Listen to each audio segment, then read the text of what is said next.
Good afternoon, everyone. Thank you for coming to Authors at Google Presents Brad Stone, the author of Amazon and the Everything Store, Jeff Bezos and the Age of Amazon. It's great to see all of you here this Friday afternoon. I want to start by introducing Brad. Brad has been covering technology in Silicon Valley for over 14 years for publications such as Newsweek, New York Times, and Bloomberg Businessweek. Since you hit it off the ground, Brad, I was just wondering, how did you come up with this idea? How did the project get started? What was really the spark of creativity that led you to write this book? Sure. Well, I'll start with a little bit of my history covering technology. So I moved out here to the Bay Area in the late 90s, 1998, to cover, I would say I was working for Newsweek, but I'll say I was working for the magazine formerly known as Newsweek, since it really doesn't exist in that incarnation anymore. And I moved out here to cover, what was really to New York media like a foreign country. I was the correspondent to Silicon Valley. And, I was covering the very early days of Google and Apple's resurgence and Yahoo and all the startup energy during the dot-com boom. And occasionally, I would go up to Seattle, actually the big story then was Microsoft. But I remember my first trip to Amazon, I think it was actually in 2001. I'd covered the company before then, but I visited in 2001. And they were in this old hospital up on a hilltop south of downtown Seattle. And the Nisqually earthquake had just happened. And you couldn't actually walk into the front door. You had to go snake around through a small door in the back. And there was a big sign warning of falling bricks, and there were people with hard hats all around. And it was a perfect metaphor for the company at the time, because they had, ascended to great heights in the 90s, and Jeff Bezos was Time Man of the Year, and the stock price was through the roof, and they were expanding in all directions, and then it all pretty much came crumbling down. In the span of 2 years, it was a single-digit stock. Bezos was kind of a piñata. And I was there to talk to him. At the time, he was very voluble. He was actually, spent the first few years trying to create the Amazon brand, and then spent about 2 years trying to rescue it, talking to everybody about why it was a real company. And that was sort of my first experience in a room with Jeff. And over the next 12 years, I followed the company closely for Newsweek, then the New York Times, and now Bloomberg Businessweek. And the inspiration for the book, to get back around to your question, was actually in some ways inspired by you guys here, because I have a close friend and colleague, Stephen Levy, who I worked with at Newsweek, who wrote a great book about Google called In the Plex. And I read that book, and Stephen's kind of a mentor to me. And around the same time that book came out, there was Steve Jobs by Walter Isaacson. And of course, there had been some Facebook books. And I thought, here are all the companies changing our world, and these are all great books with insider access. And the great Amazon book has never been written. And that is no coincidence. I mean, I would argue that Google endeavors to be better understood by the outside world, and it's why you guys have given several journalists, access to at least, some measure of access to the company to tell its story. Whereas I don't want to say Amazon wants to be misunderstood, but I think they're comfortable with the lack of attention, and we could talk about why that is. So I knew enough at the time when I decided to do this that I wasn't going to ask for permission. I was going to beg for forgiveness afterward. And because in the Plex and because Steve Jobs, had gotten so much attention, and also because the publishing, the world of New York publishers, everyone was going to bed and waking up thinking about Amazon. It's top of mind right now because Amazon's their biggest distributor and also, their biggest challenger, because Amazon's self-publishing now, publishing authors.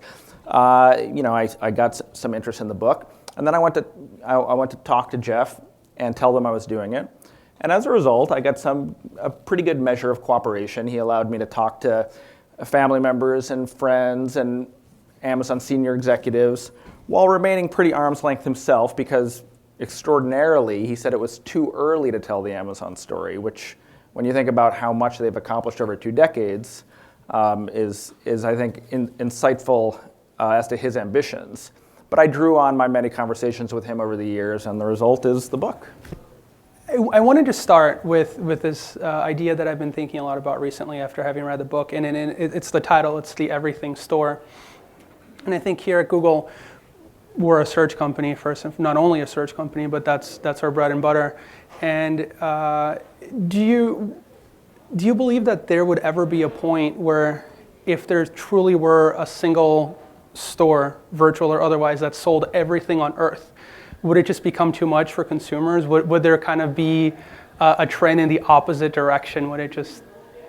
Well, right. I think in some ways we're seeing that, right? Amazon is hugely dominant in e-commerce, and yet there's no lack of e-commerce innovation. There's lots of startups that have, finally figured out that there's plenty of invention that you can do, if you're outside of Amazon's backyard.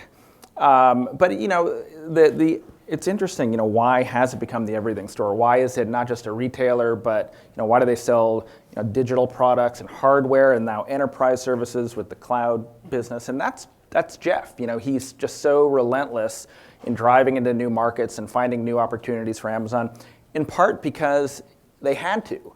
I mean, they were early. He left Wall Street to start Amazon in 1994, with this idea that you could kind of start an everything store with books because they were very portable and shippable, and there were 2 major distributors, so you could find them easily.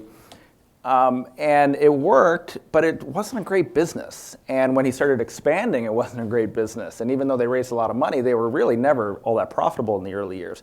So he's always been on a sort of march. I mean, you guys, search right away. Well, okay, not right away, but by conjoining the advertising business, was a great high margin profitable business. And Amazon sort of all along has been on a mission to kind of invent their way out of their original business model. Going along with that, with what you were saying with some of the challenges and just the running of the business, you talk a lot throughout the book about chaos and Amazon's relationship to chaos, and just how, especially early in the day, they were just really growing so fast that it was difficult for them to keep everything in order. And I believe it was either in 99 or 2000, Jeff turned things around and said, we're going to stop growing big fast, and we're going to get things in order. And he said the company would be profitable by 2001. What's been your perspective, having just watched the company from the beginning and seeing all of these different goals and this relationship that Amazon has with profitability that the stock market loves monitoring? Right. And in fact, yesterday they announced their earnings and they lost money, and the stock is up 10% today. So it's sort of the perennial Amazon paradox. But there are different contradictions throughout time. So at the beginning, a lot of companies just were allowed free capital and plenty of runway to go build their businesses in this great land grab. And then the point you're referencing, he had to change gears, to his probably horror, in 2000 when the stock market crashed, and they demanded profitability. And they laid people off, and they stopped adding new product assortment for a few years, and they had to close a whole fulfillment center, and it was a disaster. And I tell that story, and it's remarkable because the Amazon today, we all forget that they went through a period of having to shrink and actually lay people off. Now, what's happening now in terms of its lack of profitability is much different. So in about 2008, 2009, the Amazon model starts to really work. In fact, this whole time eBay has been valued more highly than Amazon. eBay was supposedly the perfect store, none of the gritty details of distribution. But Amazon's model, particularly Prime, the loyalty that it inspired with customers, and all the work they had done to figure out their fulfillment centers, the mechanics of just getting all these products from point A in the warehouses to point B to people's doors. And they've figured out, they've mastered chaos, and they actually show pretty good profits for a couple of years. And that's when all the institutional shareholders come in, and the stock price goes way up at the same time, as a matter of fact, that eBay is kind of engulfed by its chaos. It has never figured out the complexity of shipping. And the experience on eBay at the same time is getting worse while Amazon's is getting better. And in fact, not to really get off the topic, but eBay was at the time looking for growth elsewhere, right? It went and bought Skype and PayPal, which worked out, and lots of Craigslist type classified ads. And so they switch places, and Amazon starts to become uttered in the same breath as Google, and even now Apple. So to get back to the profitability question, I mean, they just had inspired a lot of faith in their long-term shareholders and then the analysts that covered them on Wall Street. And for a few years, they just called their shots very predictably. And then about a year ago, they started to telegraph that they were going into another investment phase and building fulfillment centers all over the country. They're building one right down the 580 and getting into new kinds of hardware like the Kindle Fire tablets and expanding internationally and expanding Amazon Web Services. And so they're losing money, but they've projected that they would lose money. And so nobody's surprised by it. And they're so happy to see that Amazon's growing so quickly, much faster than the rest of e-commerce and extremely faster than retail, which means they're taking customers away from their competitors and locking people up. And those customers are doing a lot of their shopping on Amazon. And that's why we see the optimism, particularly on days like today. You start the prologue of the book talking about how Amazon loves to delight its customers when something arrives early, right? And that actually happened to me last night, which was... Okay, now you have to tell us what you got. It was just a hard drive. Okay. Yeah, I just needed I think my computer's hard drive is failing, so I just needed to back it up, and I was getting worried. And it was supposed to arrive today. It arrived last night. Now all my data is safe and sound. I'm pretty happy. Shifting gears a little bit, right? Because the book is, and just like in real life, it's just as much Amazon as it is Jeff Bezos, and the book is in the same way. And you open the book talking about his childhood, his education, and so on.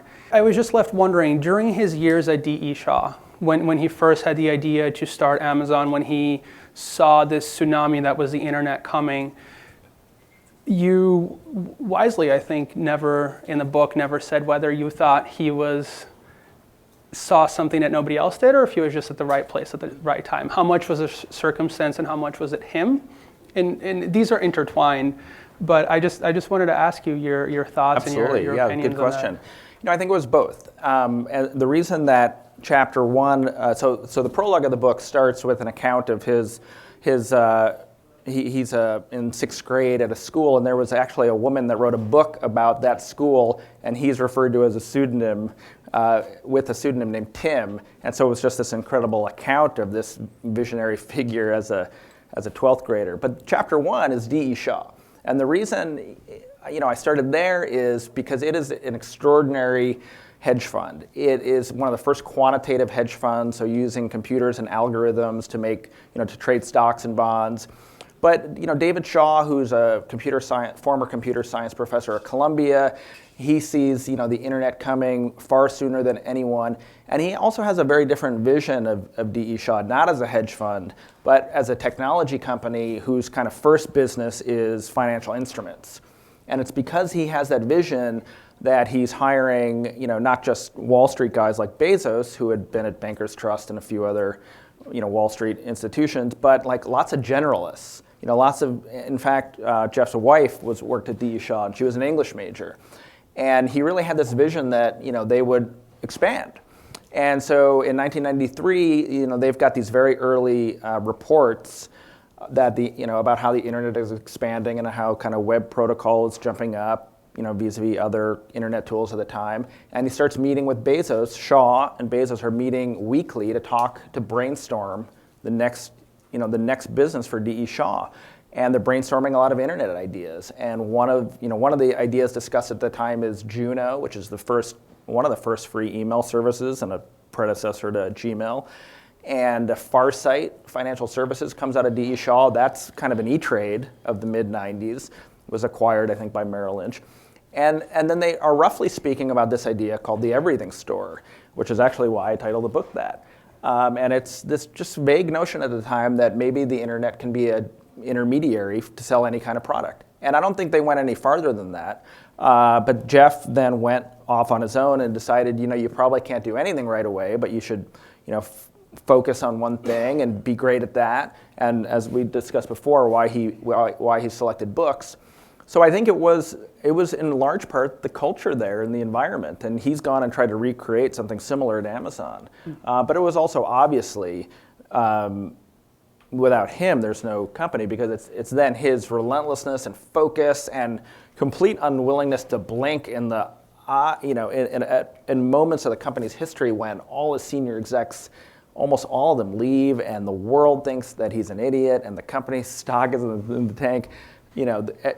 All these idea stories end up being complicated, but the success of the company in large part it can be easily credited to his drive and intellect. To me personally, one of the most interesting little details about the book, I didn't know, I'm not sure how many of everyone here is aware of, but Jeff personally invested in Google back in 1998 and around Series A, right before, That's right after it. And I just, is this, do you think, so continuing with that question, did he just have the foresight that few other people did, and he saw this great opportunity and he invested into it, or was it just more, it was coming anyways and he just happened to be there? I think it was fortuitous. He had acquired a company called Zhongli. It was like the first comparative shopping engine, and the COO of Zhongli was Ram Shriram, one of your board members. And he, on a trip to the Bay Area, introduced Jeff to Larry and Sergey, and at I think it was at Ram's house. It was on a weekend, and he was actually round A had closed, but Jeff was so impressed by Larry and Sergey's, what he described as their stubbornness about not putting ads on the main page, that he was immediately intrigued. And also, it's what he's always done, which is, bet on the internet. I mean, that's simplifying things, but he's the guy that bet the biggest on the internet. He pushed the most chips on the table. He raised the most money of any internet company. I mean, over $2 billion in debt. It almost sank the company. I mean, he was just, and he talks about long-term orientation and optimism, but you can kind of reduce it to balls, right? Like, he just bet. He just, and with the Google prototype, he probably saw, this is a better way to search. And the way Ram describes it is the round was closed and Jeff said, I want in. And it's sort of, I didn't get too deep into the mechanics of that, but, Ram's working for Jeff at the time. But, and now subsequently in reflecting on it is like amazed at how, Jeff kind of knew just how far to push it.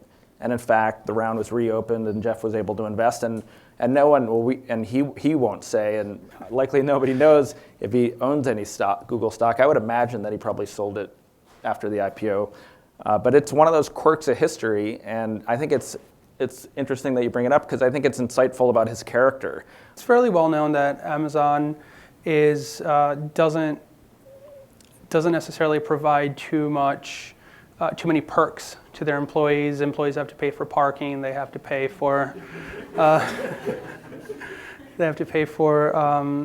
for a lot of things compared to Google, which is on the other end of the spectrum to that, where because of our philosophy around all of that, employees have a lot that is provided for them. And obviously each one of these strategies works well for the company, right? But from your perspective, having covered these companies for so many years, how do you see these? How do you understand these two wildly different? Yeah, that lavish cafeteria that you guys have over there, that does not exist at Amazon's offices in Seattle. They have a cafeteria, but you have to pay for everything. So very early on, Jeff read Sam Walton's autobiography, and he right away understood what it takes to be a discount retailer. Discount retailers, which is essentially what Amazon is. I mean, it has these other businesses, but they want to sell you a product at the lowest price. And discount retailers are built on low cost structures. You save pennies in your operations so you can charge less than your competitor. And that's why scale matters. And that's why, other retailers tend to have those same values of frugality. I mean, Jeff just extracted that DNA outside of Walmart and implanted it in Amazon, and so it is very frugal. They've taken it almost to comical extremes. I mean, the prototypical example are the door desks, where they just spend the minimum amount of money to build a desk kit, and employees often assemble their desks on their first day. And salaries aren't above industry average. When you when they take a job candidate out to lunch, they can't expense that. When I would dine with Amazon executives, they would all, in researching the book, they would all very theatrically make a point of tearing up the receipt afterwards and saying the company isn't paying for this, I am. And they're actually in some ways modeling Jeff's own behavior because he does that. And it's tempting to kind of think of it as some kind of character flaw of the company or disadvantage, but it's a value that they're proud of. It's posted on the website in their corporate values. And it's because it translates in their business directly into lower prices, and they're customer focused. So without it, they wouldn't be able to compete as they do with the Walmarts and the Targets of the world. In your odyssey in writing the book, you went to search for Jeff's biological father, right? And you just want to share whatever you're comfortable with about this? Oh, yeah, journey? absolutely. I in telling the Amazon story, of course, I needed to tell the story of Jeff Bezos. And in reflecting on kind of what was known of his story, it jumped out at me that like so many other iconic business leaders, political leaders, cultural leaders, there are some sort of interesting dynamics to his early childhood. Like Steve Jobs or Barack Obama or Bill Clinton. It's sort of inexplicable, but he never knew his biological father. His parents had him when they were teenagers, and they were married, but his biological father left his life when he was 3. And he's admitted this, it was never a secret, and the name was known. And I thought that, this is a sort of missing piece of the Amazon story. Who was this guy?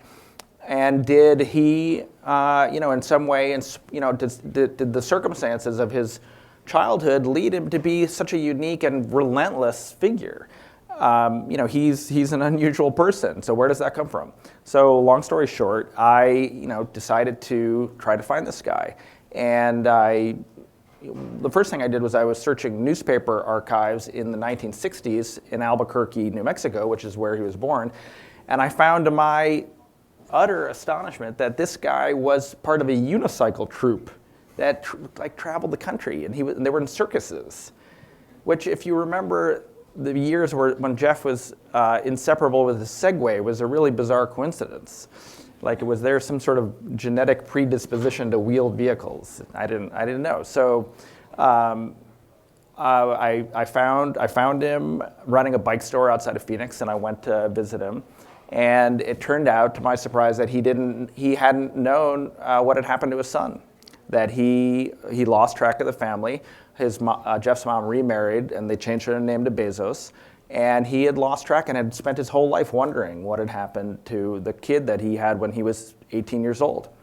And it was a remarkable story. It was extremely unexpected, and it is what it is. And I never really was able to draw any conclusions about whether that really had an impact on the leader that he became.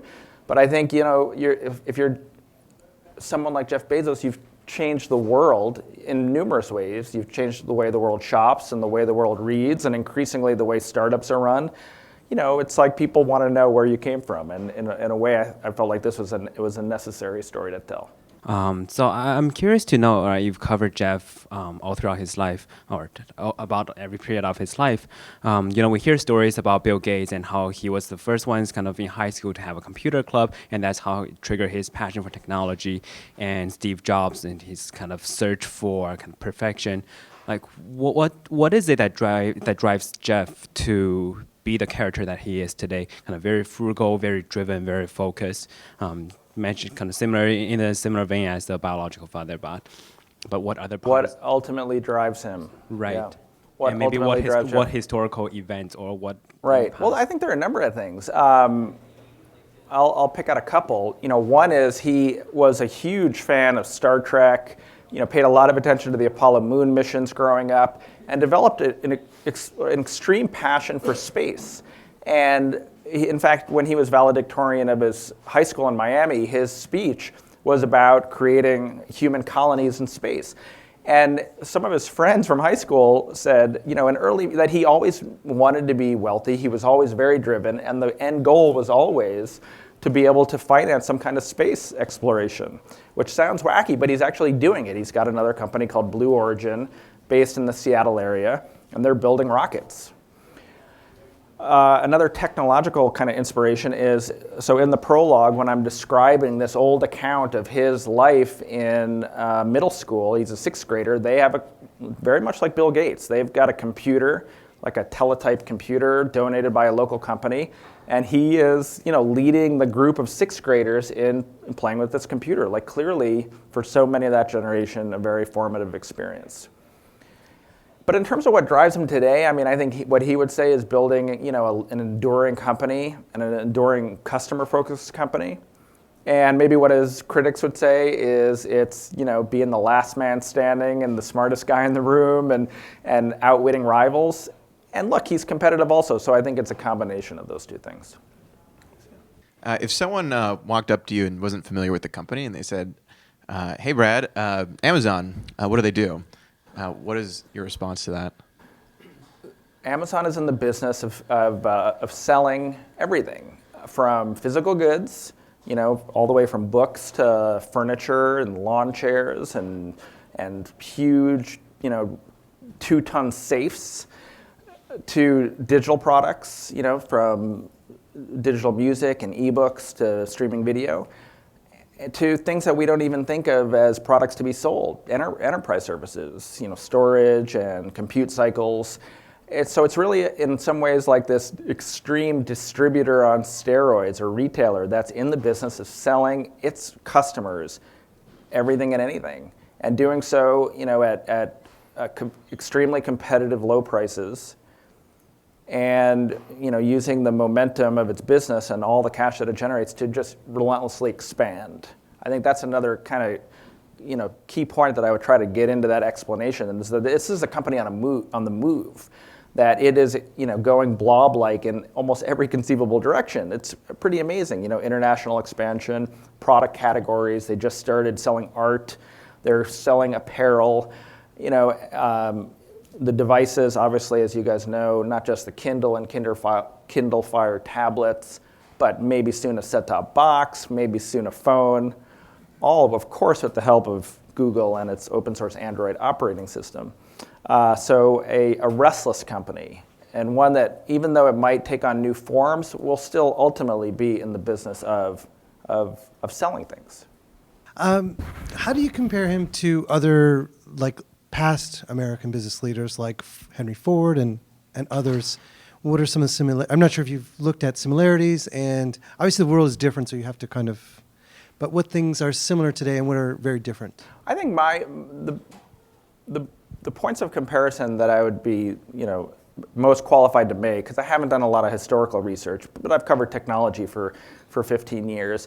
He's just cut from the same cloth, I think, as Steve Jobs, Bill Gates, Andy Grove, maybe occasionally, Larry and Sergey, in having, not just this relentless drive, but, extremely high standards, occasional impatience with the people around them who are not meeting their high standards, creative ways of expressing that impatience, and a willingness to just think big.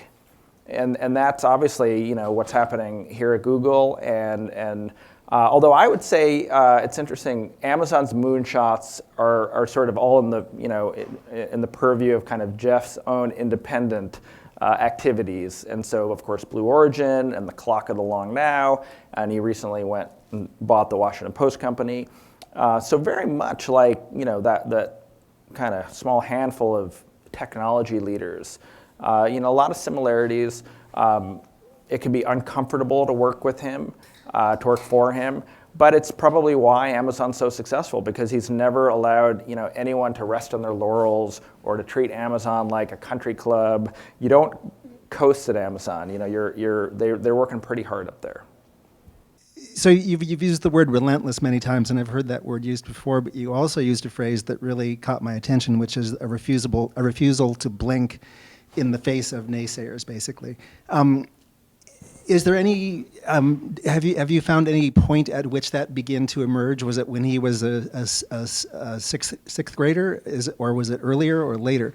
It's a very admirable trait to me. I think it took a while to emerge. I think in the very early years of Amazon, he was much more receptive to input from the outside, a lot less kind of sure on his feet. And in fact, in 1999, he sort of allows his board to appoint a COO.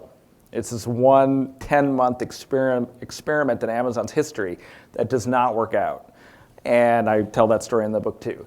And maybe as a result of that experience and as a result of the world, at this moment when the world does not believe in Amazon and a lot of his senior teams leave, he refuses to give any ground. And he says, we're still on this mission, and he still is thinking aggressively about expansion. In the midst of the decline, the crash in Amazon stock, like the second or third Harry Potter book comes out, and which is sort of interesting, it's in a weird way, Harry Potter might have saved Amazon. It was very fortuitous because there was such unusual demand for that book.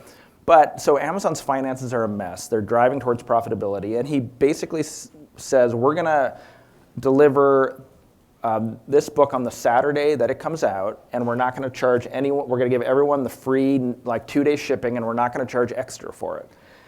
And his CFO at the time, Warren Jensen, who I spoke to, doesn't admit to losing hair over that, but he's bald, so I'll just say that. But it's crazy. It's crazy. But he is extremely customer focused, realizes that it'll engender a lot of loyalty and some kind of magical experiences for the Harry Potter fans, and that it's even more kind of strategic, that it's an incredible branding opportunity. And the one thing I did as I was writing about that is I used LexisNexis to go find out how many clips Amazon got, how many media mentions, and it was like hundreds, maybe it was thousands, I can't remember what the number is. But so he, and in fact, his colleagues at the time, there is a quote in the book that's along the lines of, he has ice water running through his veins. And maybe I'm sounding overly sycophantic right now, and there are plenty of reasons to criticize Amazon, particularly for its behavior towards smaller rivals and sometimes partners. But it's an incredible moment in Amazon's history where he just stands his ground and says, we're gonna delight our customers right now, and we'll make the finances work later, and he did. So you've said a few times how he's very relentless, but also very focused and doesn't really have fear in his eyes or anything. But I did want to ask you, if you look ahead towards the future a little bit, where would Jeff be afraid? Who would he be afraid of? Because in the retail space, there's a giant like Walmart. In the internet space, there's a giant like Google. In the device space, there's a giant like Apple. Or is it the thing that is yet to come that he's afraid of? So what would Jeff be worried about or afraid, even though he has ice in his veins, like you say? He's still human. Right. So what do you think it would be, and more, why? Why would he be afraid of that? Well, of course I can't, and I wouldn't presume to speak for him.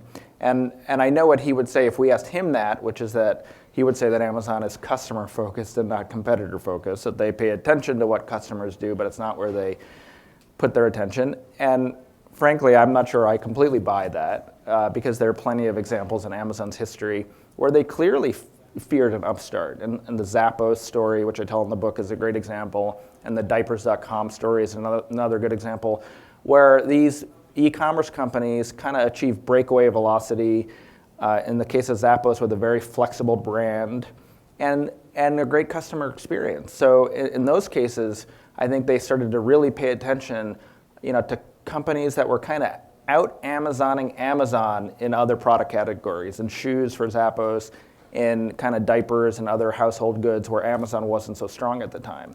So I think the kind of general point is he's probably most scared of other business operators who think like he does, who want to inspire loyalty and are kind of, in some ways, willing to spend recklessly. Zappos was $1 billion company, but it wasn't all that profitable because customers were buying 10 pairs of shoes and sending back 9. Yet Tony Hsieh was like as nuts as Jeff is. And then, more recently, I think, clearly they're very, I'm not going to say worried, but Apple and Google loom very large on their radar. And we're seeing a lot of that kind of manifest itself in the new Kindle Fire tablets and their strategy with Android. I have a quote in the book that Tim O'Reilly relayed to me, which is Jeff saying to him, "We don't have many big advantages, so we have to weave together a rope of smaller advantages." And he was saying that in the context of the one-click patent and why Amazon was asserting this patent, even though I think Jeff would probably readily agree that the patent system is broken. But I think that's what he's doing today with all of Amazon's digital services and hardware, where you see them take, like IMDb, this asset that they've owned for so long, and draw some of the metadata about TV shows and movies into the Kindle Fire tablet, and like you just see him, and Prime is kind of the linchpin of the strategy of like bringing in elements from all the corners of the organization. Advertising is another one, to kind of subsidize these devices, lower their price, make them more appealing competitors to the Nexus tablets or the iPads. And I think it's, he clearly realizes that, a large part of this battle, or particularly around media, is going to be fought and won between Apple, Google, Amazon, and perhaps other members of the Android ecosystem. So I would say that's probably the biggest competitive challenge to Amazon right now. So how do you think this book has been received at Amazon by the folks you spoke to and by folks maybe you didn't? And were there any issues that came up as you were kind of compiling drafts of this, if you can speak about them? Sure. I don't have a lot of insight into how it's been received, and I didn't expect a lot of feedback, at least right away. I think, it's, as I said at the very beginning, it's a company that doesn't invite this kind of scrutiny, and I think they participated to an extent, to ensure that their viewpoint was known. But the first thing you're going to hear from any Amazon spokesperson is no comment. And it's almost, sometimes it's almost a joke among the press corps. And because again, like they're primarily in retail, and it's an area where margins are low, and insight is your competitive weapon, and you can be copied quickly by rivals. So they are like kind of genetically sort of keep to themselves. And I've heard some stuff. I've heard from some Amazon folks, current and former, that said, you got the story right. And to be honest, I've heard from some folks who felt like there were kind of corners of the account that were overly tough. And from my perspective, that's kind of what you want to hear. Of course, I'm curious to know what ultimately Jeff thought of it, and I'm not sure I'll ever find out. Yeah. So you spoke to, I guess, a few people at Amazon, and you've been researching. So, how much do you think Amazon is Bezos dependent? And if, let's say, he were to focus on another venture and appoint someone else in his place, how do you think Amazon would change or not change at all? Like, how much of his philosophy has he ingrained in people there now? Very good question. I think, particularly if you're an Amazon shareholder, that's probably your biggest worry. And it's not a short-term worry. But Jeff's about to turn 50 in January. But it's a long-term worry. The company is now so diversified that I'm not sure there's anyone as versatile as he is to run it. But to your second point, there are executives at Amazon that have been by his side for many years, that think like he does, that exhibit a lot of his mannerisms, that are very familiar with the business.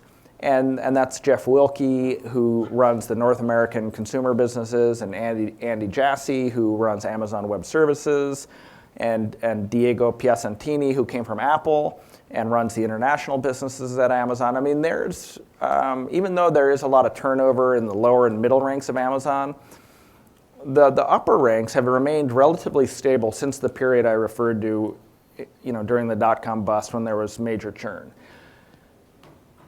But Jeff's a singular individual, and in a lot of ways, the company is tailored to how he thinks. So you guys probably know that meetings are started at Amazon by reading six-page documents called narratives.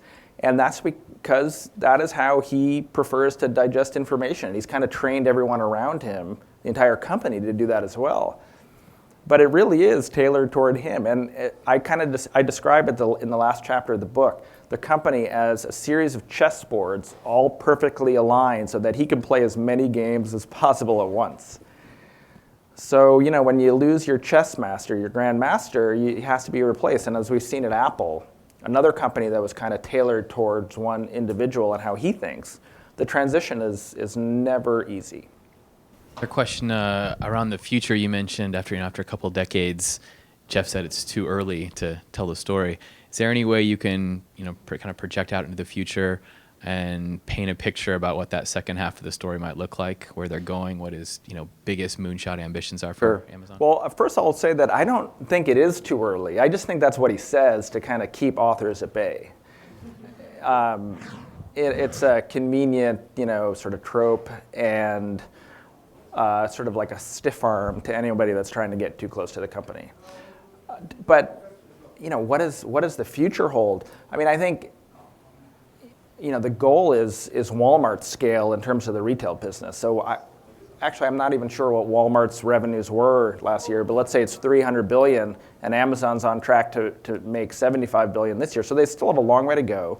There's a lot of international markets where Amazon has very little presence, and and that's in some regions of the world. It's because the shipping infrastructure is immature and credit card processing is immature, and kind of the Amazon model doesn't scale there.